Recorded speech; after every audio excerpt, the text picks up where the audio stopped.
PDF के लिए Telegram join करें। डिक्टेशन स्टार्ट होगा 5 सेकंड के बाद।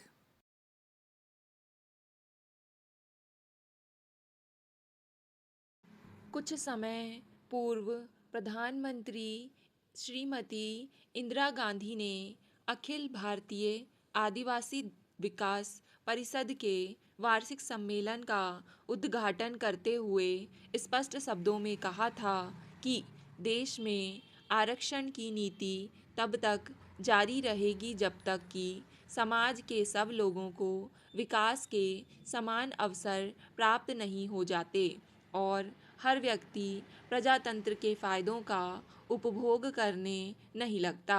आरक्षण की नीति जारी रखना आज भी उतनी ही आवश्यक है जितनी कि यह लागू करते समय आवश्यक थी।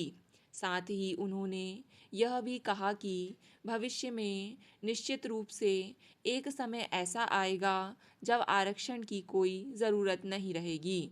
श्रीमती गांधी ने कहा कि उनकी सरकार देश की विभिन्न समस्याओं से परिचित है और वह इन समस्याओं को हल करने की हर संभव कोशिश कर रही है।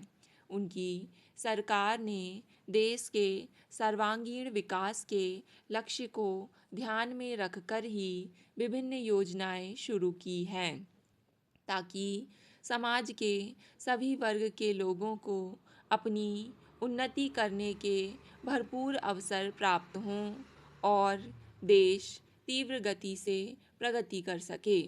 समाज के सभी वर्गों के लोग इस देश की संतानें हैं और उन्हें इस बात का पूरा अधिकार है कि वे अपनी समस्याएं सरकार के ध्यान में लाएं, परंतु लोगों को इस बात की सावधानी अवश्य रखनी चाहिए कि उनका तरीका प्रजातांत्रिक हो और उनकी कोई भी कार्यवाही राष्ट्रीय हितों के प्रतिकूल ना हो।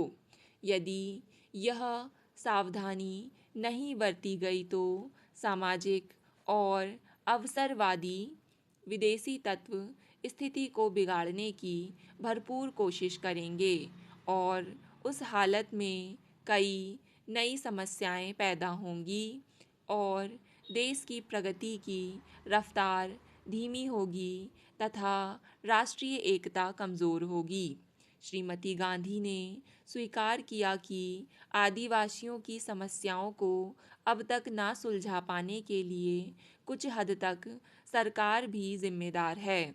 उन्होंने सुझाव दिया कि आदिवासी क्षेत्रों में लागू करने के लिए योजनाएं बनाते समय आदिवासियों की स्थिति, उनकी भावनाओं तथा आवश्यकताओं का विशेष रूप से ध्यान रखा जाना चाहिए।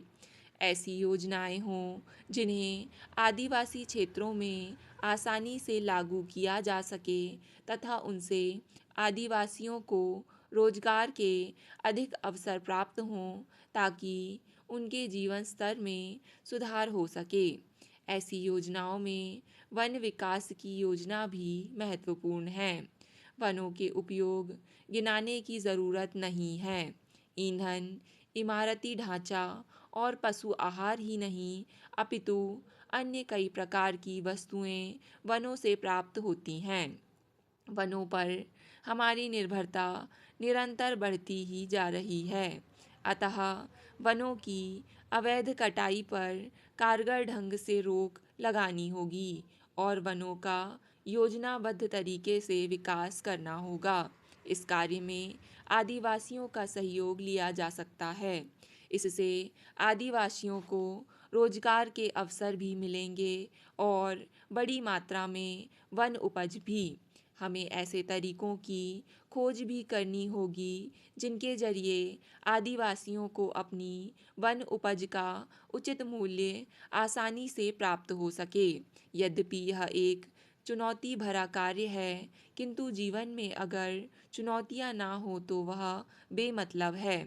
चुनौतियां ही व्यक्ति के चरित्र का निर्माण करने में मदद करती है। महोदय, मैं सदन का ध्यान नहीं खींचना चाहता। मैं ज़्यादा समय नहीं लूँगा। मैं केवल एक दो बातों की ओर वित्त मंत्री और सरकार का ध्यान खींचना चाहता हूँ।